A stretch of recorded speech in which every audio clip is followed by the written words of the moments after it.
My name is John Strong, and it's my pleasure tonight to introduce Mary Starr and say a few words about her. I think I've known Mary for more than 30 years, and it goes back to the time when she was working for Brother Ned Gerber at Coopers and Lybrand in Chicago. And she and Ned were doing some pretty interesting things back then. And we'll talk a little bit about a couple of those things tonight. Mary has kind of a nice, unique background in that she's worked for hospitals as the supply chain, well, now the supply chain executive. She was director of materials and had a number of different titles in hospitals. She's also worked in group purchasing organizations, healthcare associations, and right now I'm really honored to call her a colleague at the Green Health Exchange, which is an organization that's trying to scale better and more sustainable products across the healthcare supply chain. Mary was a pioneer in recognizing the role that supply chain needed to play in the operating room. She's probably the first person in our industry actually to recognize the need for dedicated resources, both for inventory control and also for sourcing products, simply because there were so many of them, and today they're very costly.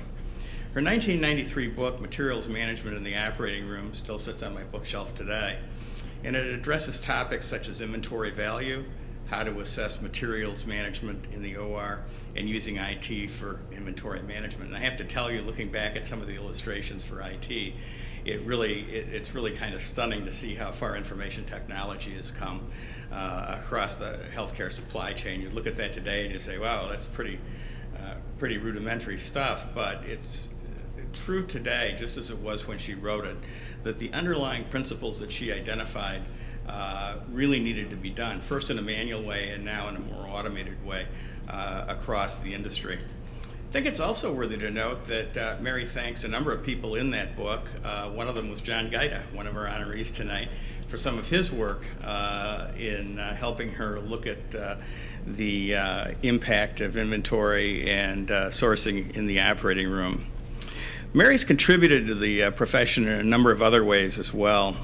One of the things that she did early in her career was really develop one of the very first benchmarking tools so that healthcare supply chain professionals could really see where they stood against others of similar sized hospitals across the supply chain. She also has really elevated the role of supply chain in the acute care setting. And one of the things I like about working with Mary is the fact that she's very tenacious.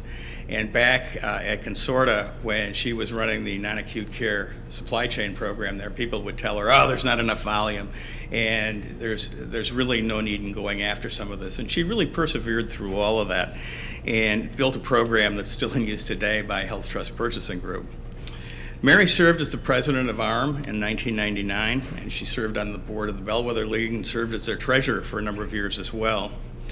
I've had the privilege of working with Mary in a couple of different organizations now, and I think one of the things that really differentiates her is not only her vision for what supply chain can be, but her ability to implement it.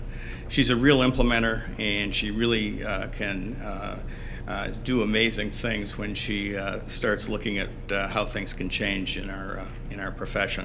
I think the other thing that really differentiates Mary is if you look back at the beginning of her career, she was really working in a very much a man's world, and there was no glass ceiling and there was no obstacles that could be put in her way to keep her growing in her career. And I think that tenacity has served her well over the years.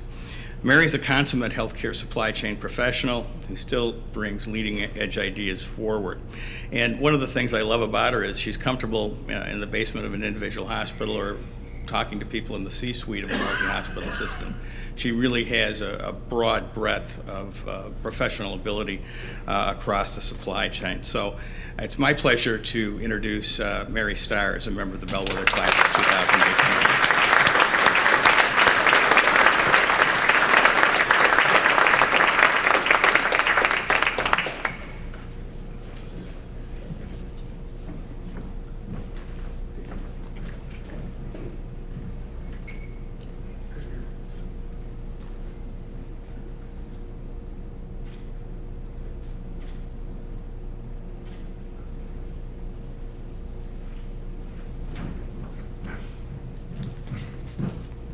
Thank you.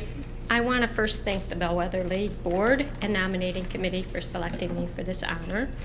And as many presentations as I've done in my career, I'm going to read, and I hope you understand that. I want to make sure I get everything right tonight.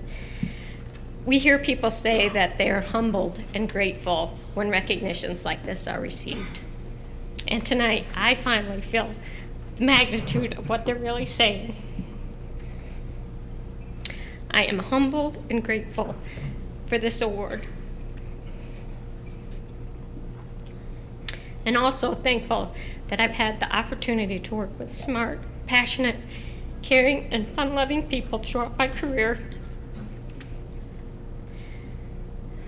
When I look back at my work life, it's not the accomplishments that that resonate in my memory, but the people.